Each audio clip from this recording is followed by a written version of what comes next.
OCM didn't talk with us because they weren't allowed to. So I couldn't get my license from them. I couldn't get any emails from them, nothing. So I'm kind of going in with this blind, going off the regulations and my lawyers' information, what they know.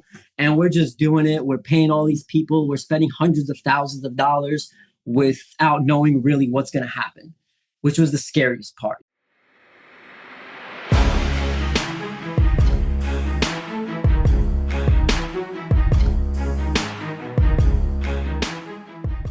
What's up, guys? Welcome back to another episode of The Dime. I'm Brian Fields, and with me, as always, is Kellen Finney. And this week, we've got a very special guest, Markel Bababekov, owner of the Herbal Care. Markel, thanks for taking the time. How you doing today? I'm doing great. Thank you for having me, guys. Very excited about this. Excited to have you here. Kellen, how are you doing? Doing really well. Really excited to talk to Markel. Really excited to learn about the intricacies of the New York retail market. And, excited to have someone who spent a good amount of time on the West Coast on the pod. How are you, Brian? I'm doing great. And yes, you're right.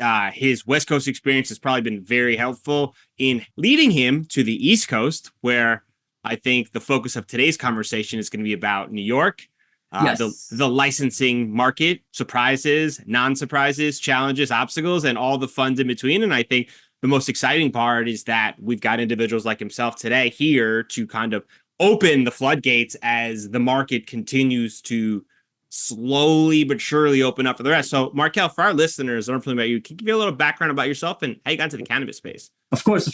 So, I'm 34 years old, born in Russia, the Asian part of Russia, Uzbekistan, Tajikistan area. Moved to New York when I was 2 years old, Brooklyn, in Canarsie, and then I moved to Queens, Flushing, when I was 10, and lived in Flushing pretty much my whole childhood. At 21, I moved to the West Coast, to San Francisco. I actually went there on vacation to be with one of my girlfriend at the time, and I just fell in love. I fell in love with the sun. I fell in love with the people. I fell in love with the state, and I literally called my parents, and I'm like, hey, I'm moving out here. And that vacation became a permanent thing for me.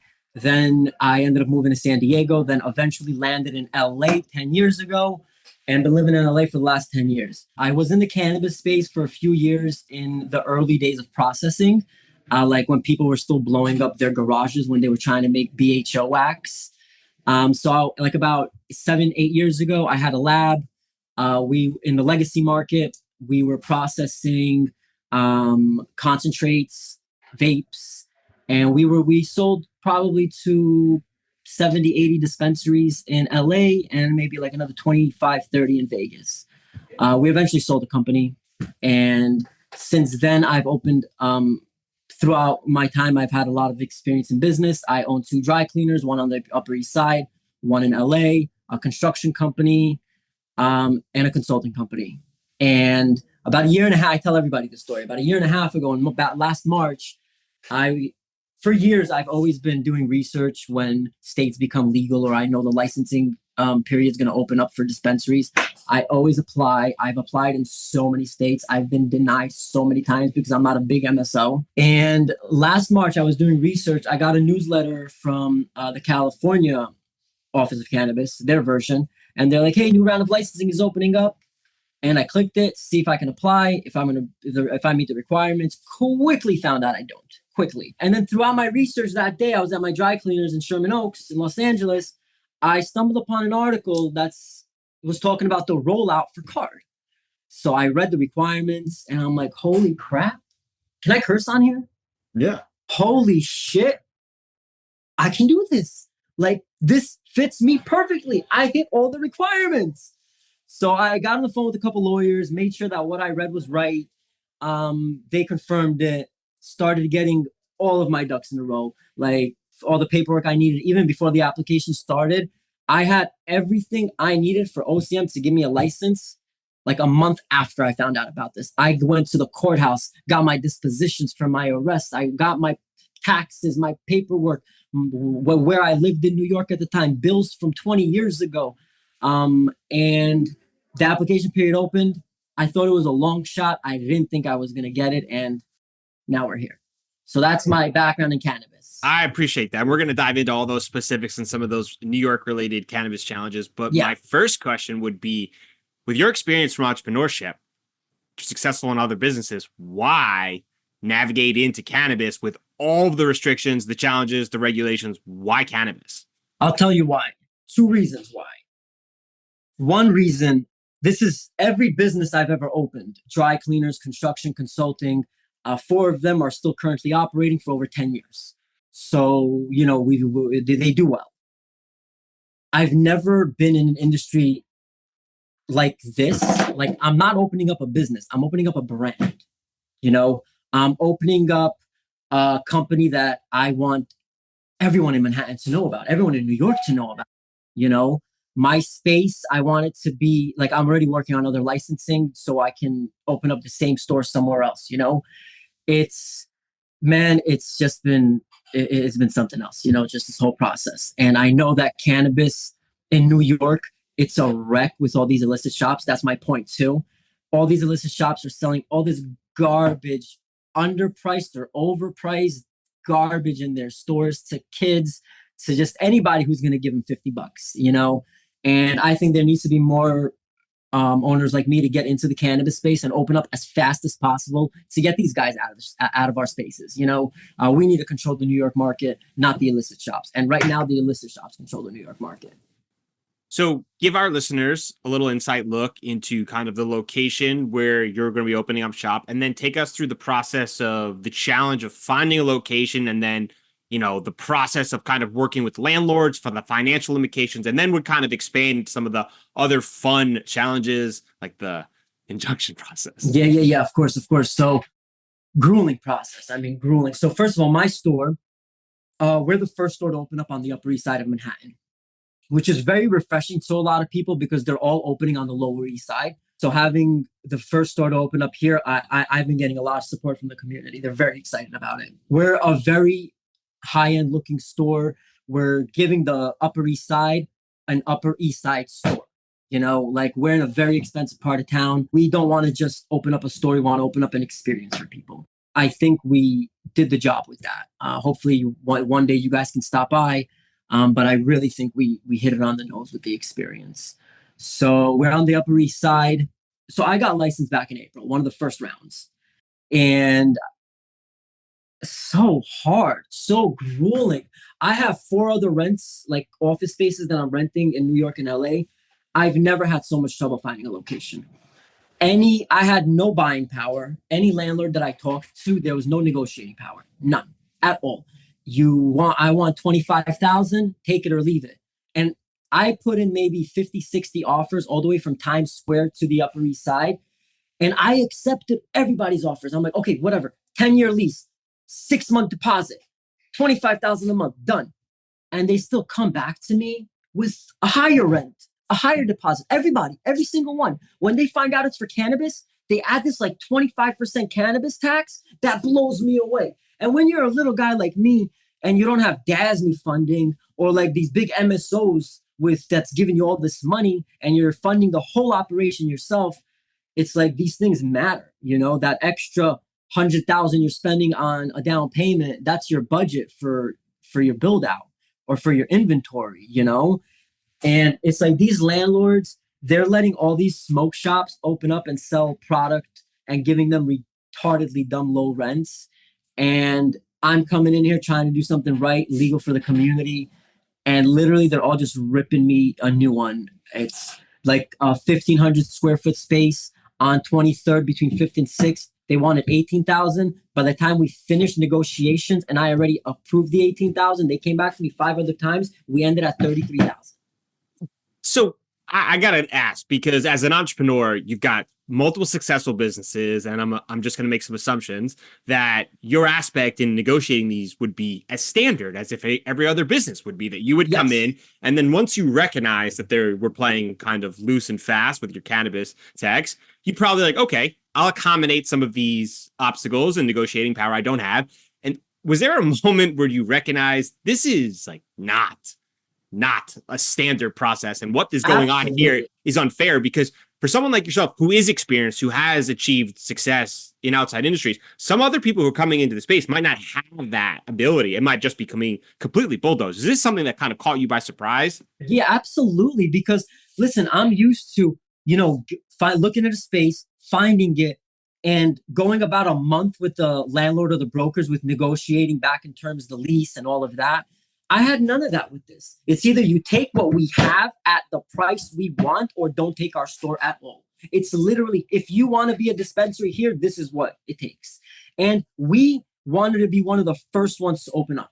Like, we wanted to open up as fast as possible, do the rollout as quick as possible. And let me tell you, man, like since April, since I got licensed, I have not stopped. I have not stopped with this, with vendors and companies and landlords. I have not stopped, and I'm only opening up January 4th. Because everybody that I go to, they're either charging me way too much for rent, or the store is not, the area is not the best, not where I want to be. It's just been, it's such a, and most of these, truthfully, just the landlords being scumbags. Truthfully, most of these, it's I give them what they want and they just want everything else, everything else. Some of them, even like a few landlords, I accepted all their terms, 6-month deposit, $20,000 a month, let's say, and then they still come back and they're like, we want some equity too. And then they denied me because I said no. Like, that's literally what and it blew me away because that's not what I'm used to. My first business, Roots Handbag. My brother and I, Abbas, he's my partner here. He's my partner at the dry cleaners. And he was my partner at this business too. We've been opening up business together as long as I can remember. My first one within 18 years old, Roots Handbag. That was my first business. And since then, I've never worked for anybody. I've worked for myself. And I've never gone through this, ever. I've opened up retail. I've opened up off, never gone through this. And these landlords, it's like they're all like working together in a way because it's happening with every single one until I met the Czar family who owned this property. They were humble, amazing guys. That's the only reason why I'm mentioning their name. They didn't take advantage of me. They were very welcoming. The space was beautiful, and that's why we stuck on in this area. So you guys settle on location, right? Yes, Upper East Side, yes. higher end part of the city. A month before the injunction. So was this all part of your business plan, or has that just been thrown out the window from all of these kind of obstacles, and now you're just kind of like flying by the seat of your pants? Like, talk us through that from an entrepreneurial kind of mindset. So we made a business plan, 78 pages, day one. Like once we got a license, my brother and I made a legit business plan immediately. And we were following the business plan for a long time, but then I realized very, very quickly that the cannabis business doesn't work like that. I ripped that shit up, threw it in the garbage. Did you build in the predatory cannabis tax in your business plan? Yeah. You're like, here's a line item, add an additional 25%. You know what? To whatever I should have. And then I would have known my budget needed to be a couple $100,000 more just because of that. But you know what? No, it's been such a shit show in New York. And I'm loving it though. Don't get me wrong. I'm finally, for the first time, doing something I love so much, something I'm so passionate about. I enjoy it. So even though it's been a shit show, I've been riding this shit show with a smile. That's the space, right? And I think the important part is that the cannabis industry has this allure for a lot of people, but once you get in it, you recognize it operates aggressive. One of the hardest industries to be in. Listen, like I said, I own a dry cleaning factory. So I purchase materials that people can do harmful things with, solvent. And in this industry, you have to track this material. Every time you buy it, you need to track it. And I thought that was hard, like with the inspections and this. Bro, coming into this space, it's 10 times harder than I ever imagined with the regulations and how everything has to be. I replaced my front window signs 3 times. 3 times because Why? of the regulations. Yeah. Because they keep giving us new ones constantly. So I'm like 18 grand in a hole just for window signs right now.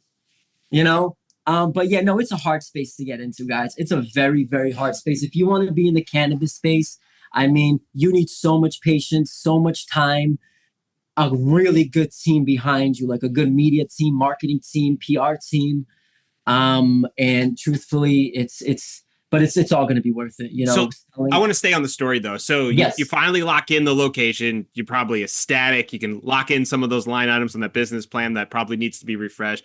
Then the injunction happens. So a month later, what is the I internal signed the process? lease. What is the internal process? Like what are you doing in that moment? Are you getting information from your lawyers? Are you reading? Like what are you doing? And then how do you proceed at least to try to keep the business moving in the right direction with knowing that you're at a complete standstill? So it was crazy. So a month before the injunction happened, 1 month before the injunction happened, I signed this heavy lease, like a $2 million lease on the Upper East Side.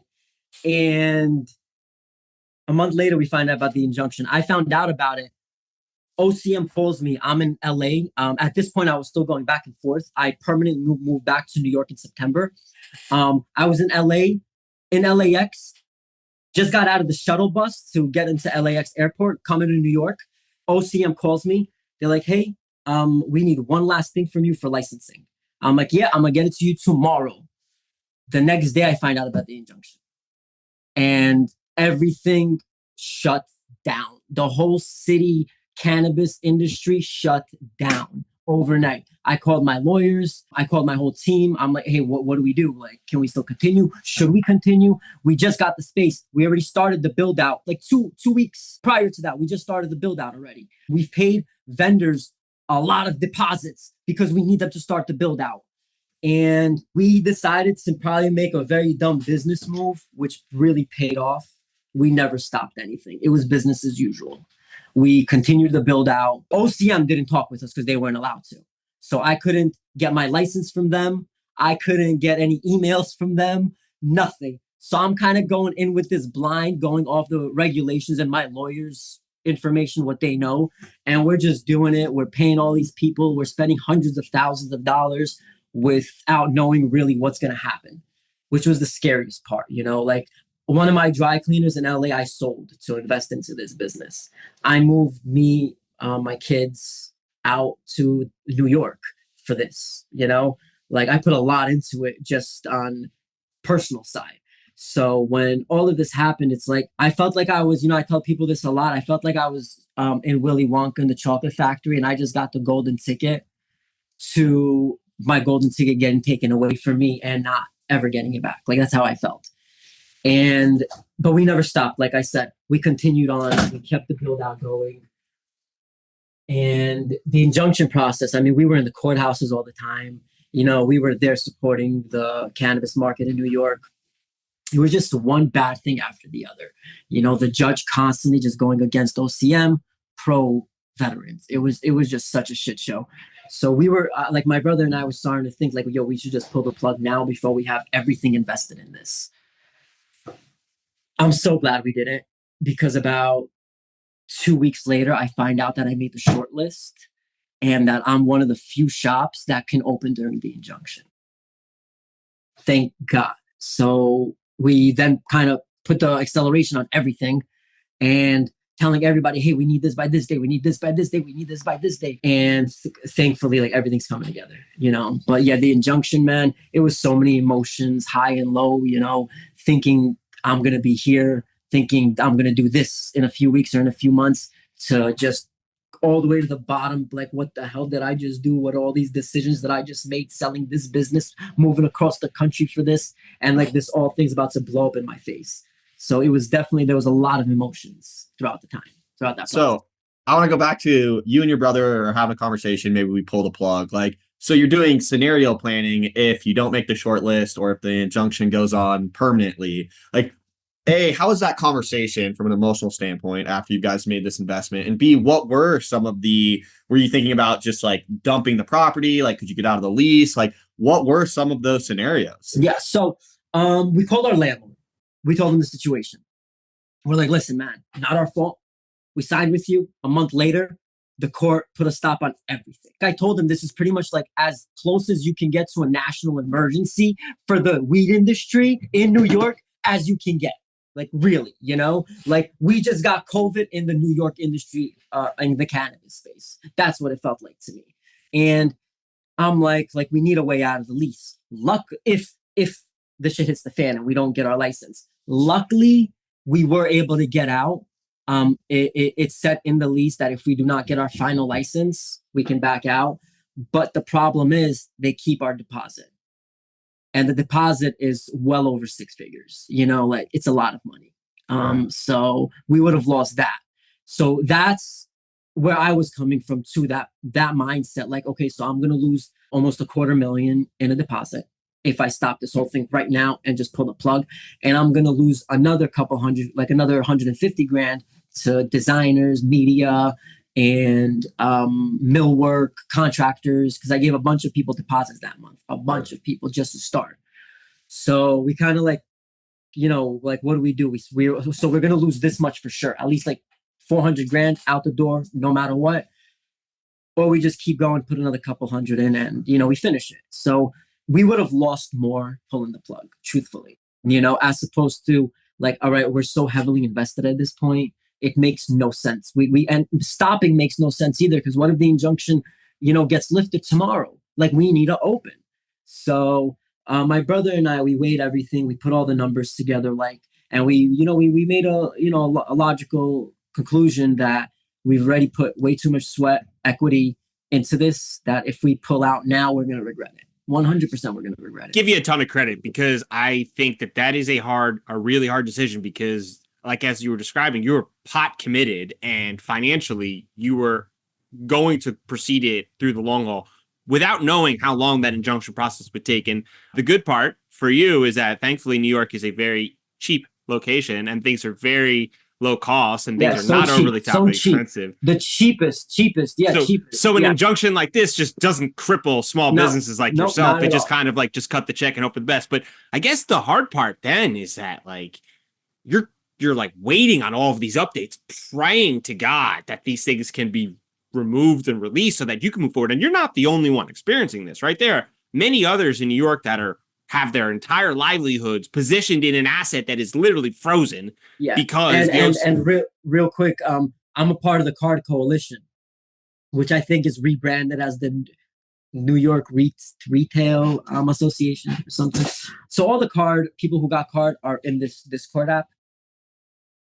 Everybody, like you just said, a lot of people were going through some emotions, man, for maybe 3-4 months straight, from us all talking about, hey, I need a vendor for this. Hey, does somebody know a vendor for this? Hey, my grand opening is going to be this. Everybody come by, to everybody just shitting on everything to do with cannabis in New York in that Discord app.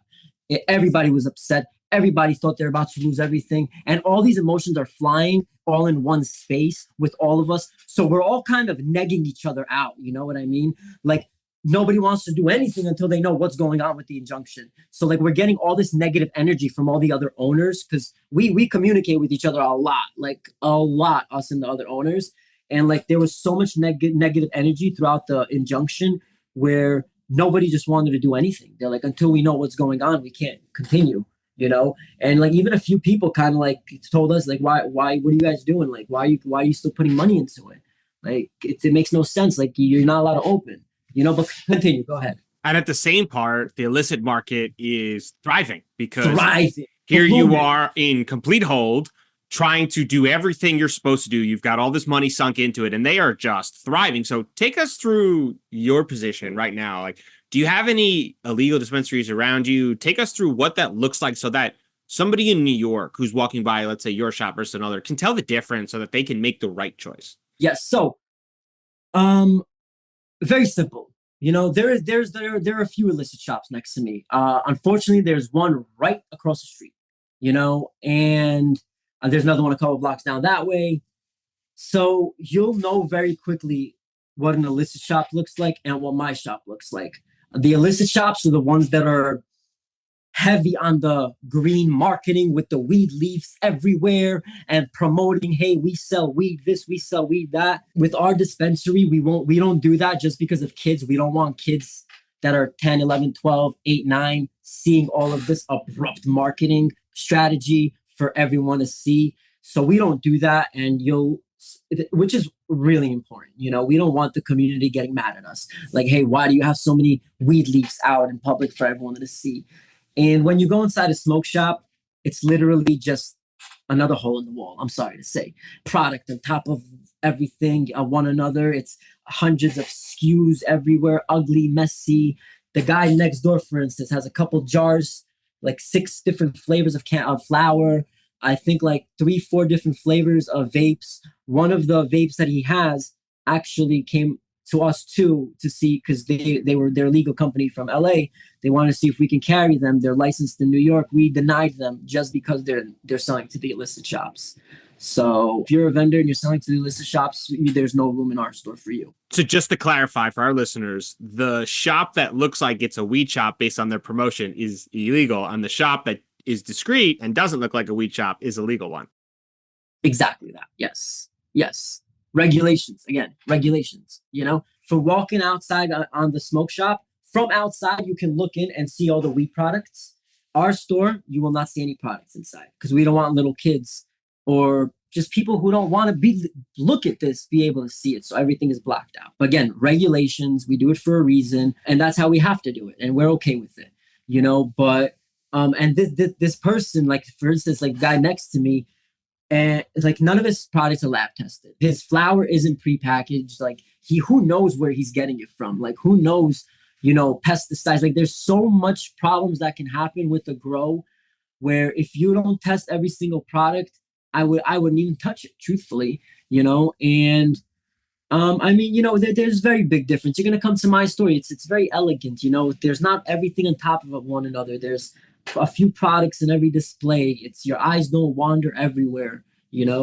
We got some of the best product. Every single product here, I tried myself to make sure it's good. To make sure I can put it on my shelves. A few, brands we had to turn down, unfortunately. But but these smoke shops selling their product, man, I know they're my competition. I get it, but they're not my competition. They have 10 SKUs, maybe, 12 SKUs, maybe. This specific smoke shop here, I have over 300 SKUs, of some of the best product in New York. But still, we got to get them closed. Or at the very least, they have to stop selling herb at the, pot, unless they get a license at the very least. Or, but so that's that. Was the plan always to be kind of discreet and more community oriented and not like, because I mean there are some dispensaries that are kind of built out for like tourism too, right? You know what I mean? And so like what was that always the plan, or was it kind of like you guys wanted to tailor your retail location to the demographics based on being in the Upper East Side? Like was it always that? Like talk us through that. So no, it was not actually. When we were first closing on the store, there were 3-4 stores that we were closing on right in Times Square. That we wanted to be a tourist store, tourist destination. In the very, very beginning, I'm talking back in April of last year, we wanted to be a tourist destination.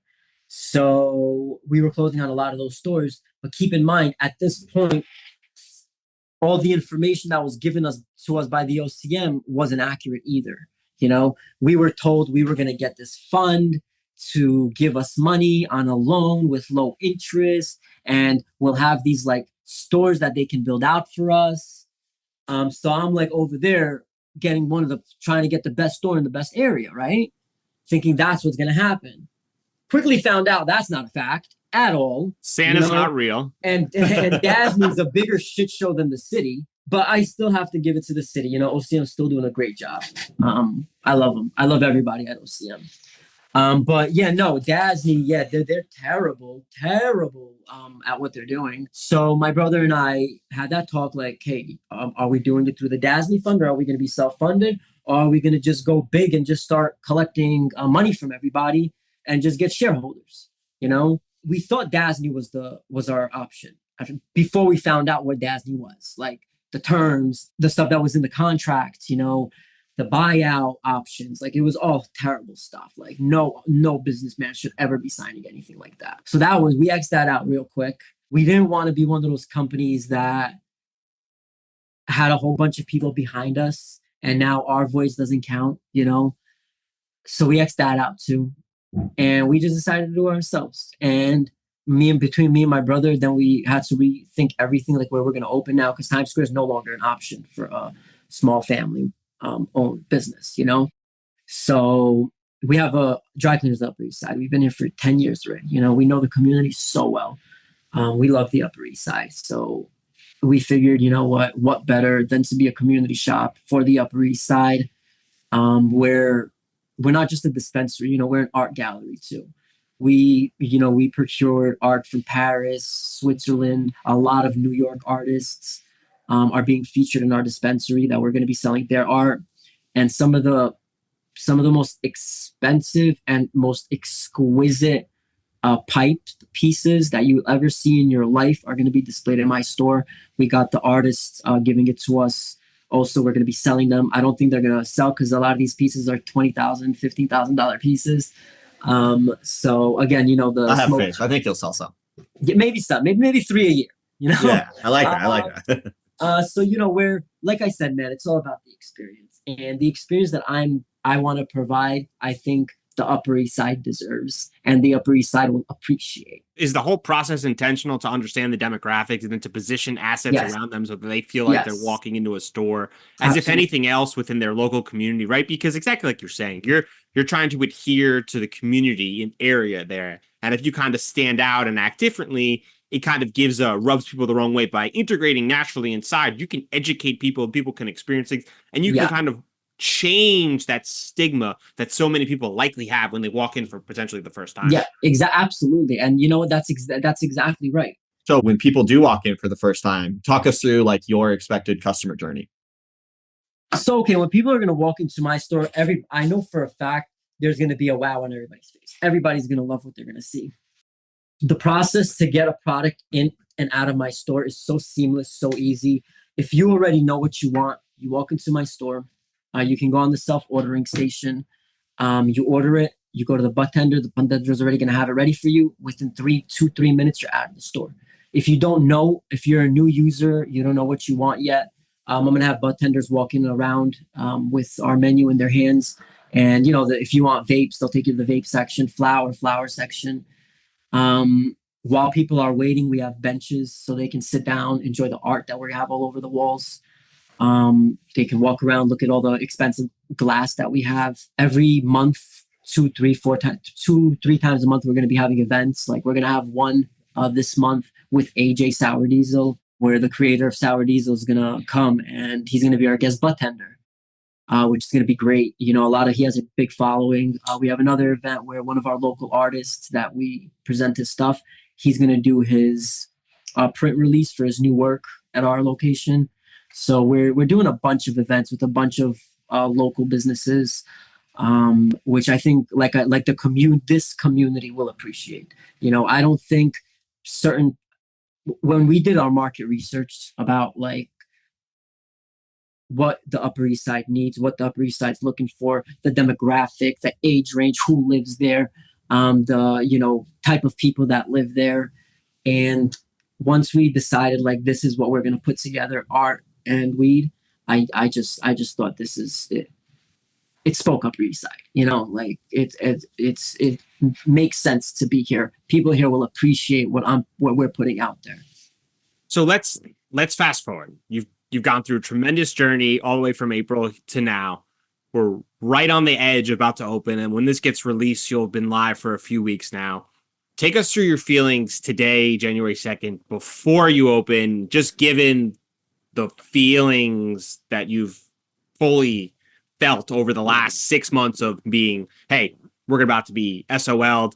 We might lose everything. We could be completely screwed. We should double down, to the point now where you're right on the cusp of opening that store, and that feeling of knowing that you have opened a licensed business in New York and the Upper East Side. You know what, man? I think my smile says it all, truthfully. Just hearing you say this, it's giving me chills, man. It's like we're about to open. We're finally about to open through all this bullshit.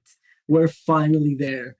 It's exciting. It's getting real every day. I keep telling my brother, I keep telling my wife, I've never been so overwhelmed in my life. I've never been so overwhelmed. I'm getting maybe like 100 emails a day.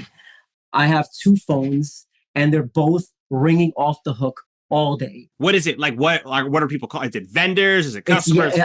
It's vendors, training, because every vendor that I buy from, they need to do a training with all my butt tenders. And then I hired a training staff to train them on my POS system, on the way I want my store operating procedures to be. Interviews. I had to host so many interviews because I had to hire my whole staff. we're a staff of 20 right now. So managers, assistant managers, butt tenders, inventory, we had to go through all of that. And just from resumes, I was getting like 150 resumes a minute. It was crazy what was going on with my email. I was so overwhelmed. I had to get a merchant for credit card, cashless ATM, debit card, ACH transfers, ATMs. Bro, I've never signed more contracts in my life than I have in the last 30 days. You know, all the onboarding, all of Dutchy, Kaya Push, all these companies. Hey, you have an onboarding with me scheduled today. I'm missing half of them because I'm so busy with 100 other things, putting this whole store together, where it's been the most overwhelming time of my life. And I'm so happy though about it. I love it. I love every minute of it. You can definitely sense that, and I think that's really powerful to feel, especially just given the fact that you, with your experiences opening other businesses, like there should be some aspects from them that you can pull from. But as you described today, there is no playbook. There, everything that you thought you could pull from, you kind of had to pivot and learn off of that, which is part of the challenge of the industry and an unfortunate part of the space. Yeah, exactly. Absolutely, I agree. Couldn't agree with you more. What's been your favorite part of the process? I think you know this. Going to the farm, trying all the cannabis. Yeah, come on, man. Is there one product that you're like really gonna like kind of try to like highlight on opening day that you're like, this is the one I really want everyone to see? So on opening day, there are two brands that I want to really feature. One brand is the AJ Sour Diesel. Shout out. In my opinion, real sour diesel is in my store. Real sour diesel that I grew up with as a kid from Queens, rolling my first blunt to my last blunt, only wanting to buy sour. You know, hey, do you have sour? Hey, do you have literally? So I smelled it, I smoked it, I tried it. I think people are really gonna appreciate that. Like that, there's like a real sour diesel strand that by the owner who created the first one, like back in the 80s or something. You know. I love it. So I think that's huge. And Mike Tyson's gummies. I really want to highlight that. His gummies are incredible. A lot of people love them. So we're going to have that. And there's this one specific company that out of all the farms have been great. I'm not going to put any of the ones that I've been to. All their samples have been great. The ones that are good, really, really good, they're at my store today. There's one that stood out, and I want to give them a shout out if that's okay. They don't even know that I'm doing this, but there's one brand that stood out, man. Their concentrates, their vapes, their flour. That's the only brand that's gonna have two displays in my store. And their farm is called MFNY, Marijuana Farms, New York. Their product, let me tell you, I was impressed. So impressed. Not to say that other farms I wasn't. There's good stuff everywhere, bad stuff everywhere. But with these guys, a lot more good than bad with most of their SKUs and very high quality stuff for a great price. You know, the margins are amazing. So that's going to be, I think that brand specifically is going to be flying in my store. You know, I think people will appreciate what they're doing. You know, I went to their farm. Everybody's farm is amazing. Like I've been to farms with 300 acres, like cities, like people literally bought a city and made it a farm. You know, it's crazy. Like the things that I've experienced in this last couple months meeting with vendors. But yeah, so those are the three that I'm going to try to highlight on day one. And, you know, and all my brands are going to, you know, get the attention they need. But yeah, definitely those three. As a New York boy, I'm excited for the sour diesel. Just see you talk about that because you know right when you know right away. Yeah, exactly. When you know. I agree, bro. And sour diesel, man. That's not true. I've been living in LA, so I have. But I know a lot of people haven't had real sour in so long, and this stuff is just amazing. You know, I'm very, very, very happy to have this in my store. So let's slightly switch gears. Dream smoking session, 3 people dead or alive. Biggie, Eminem, and let me think, George Bush. I love it. It's a trio. George Bush. I don't want to smoke a joint with George Bush and find out what the fuck went on during his administration. Probably gonna need more than a joint. What is the most expensive lesson you've ever learned? And you know what? It was actually in this space for this store with contractor. So being that we have a certain budget, you know, I want to save as much as I can wherever I can. So I needed electrical done for the whole store, like brand new electrical. Like we did this whole, like this store was just one big box. We put like 5 offices, a basement. Like we did so much with it. So the electrical was a lot of work, you know, a lot of work.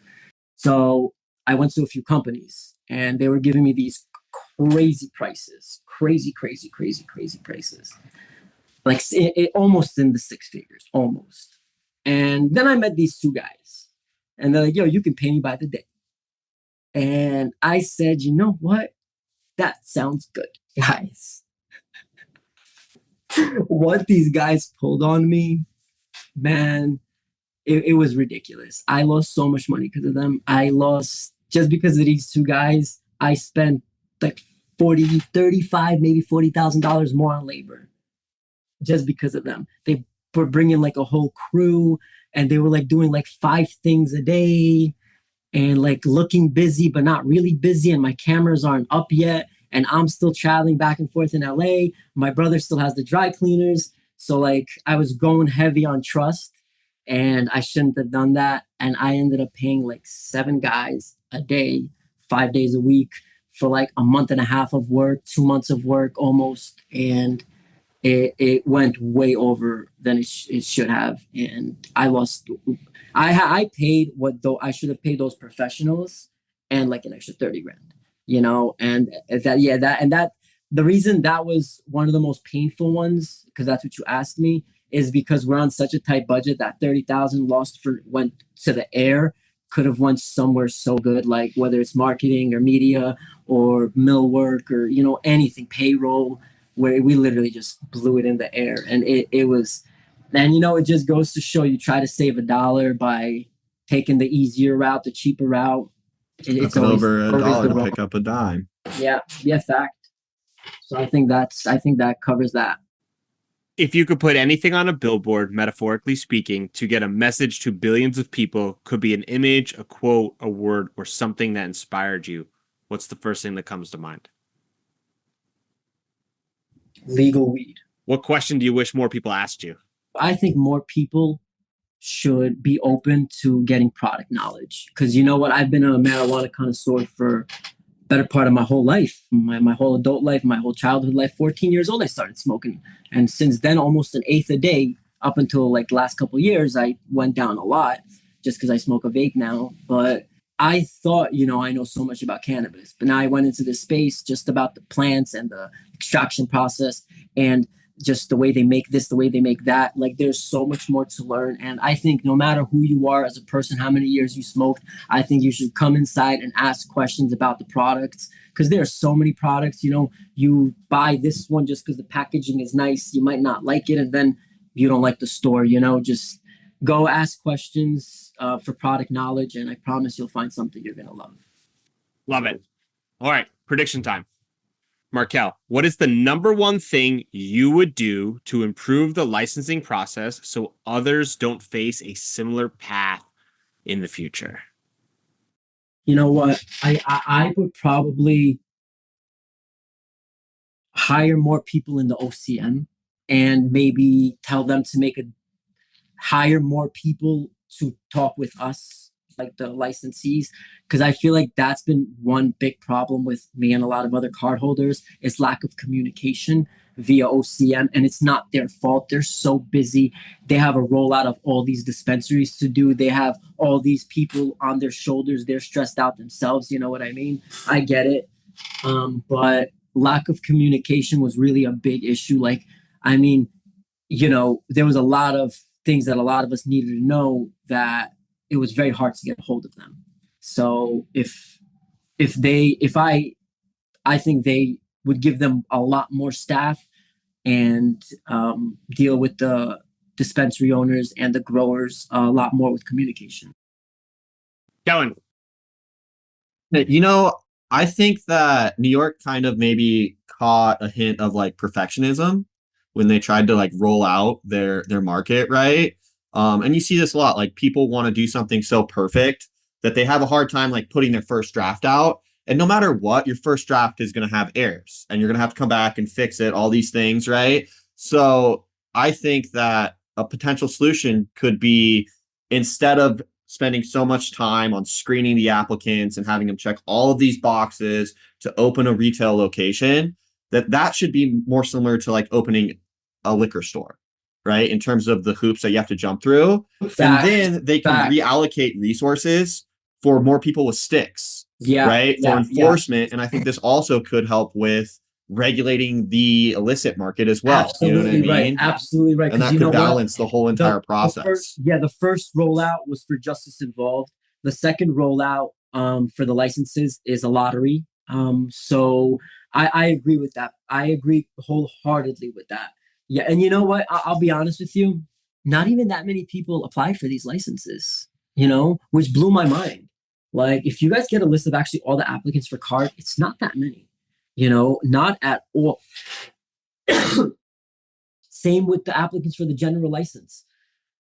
A lot of people just like, there was so many people that I would tell, like, hey, there's a sick opportunity, you should do it. Go apply. Worst case, you don't get it. Who cares? But at least you try. And everybody that I talked to about it, they didn't seem to know about it, So definitely, I think lack of marketing on their end. But yeah, a lot of people just didn't know about this big golden opportunity that they can get. But yeah, I agree with you on that, though. You're absolutely right. I think, to expand on your point, the reason people don't do those things is because people are intimidated to take action. I think the idea of something is very fun and they want to do it. But I think actually sitting down and overcoming obstacles when you don't know how to do certain things, and exactly like you described today, things are very hard.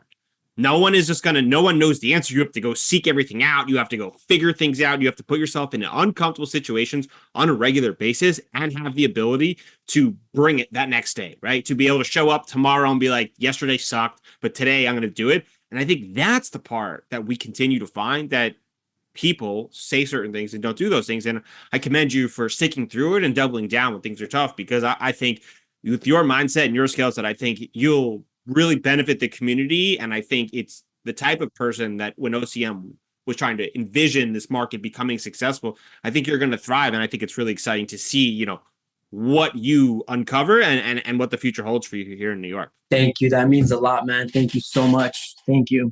So Markel, for our listeners, they want to get in touch, they want to visit your store, where can they find you?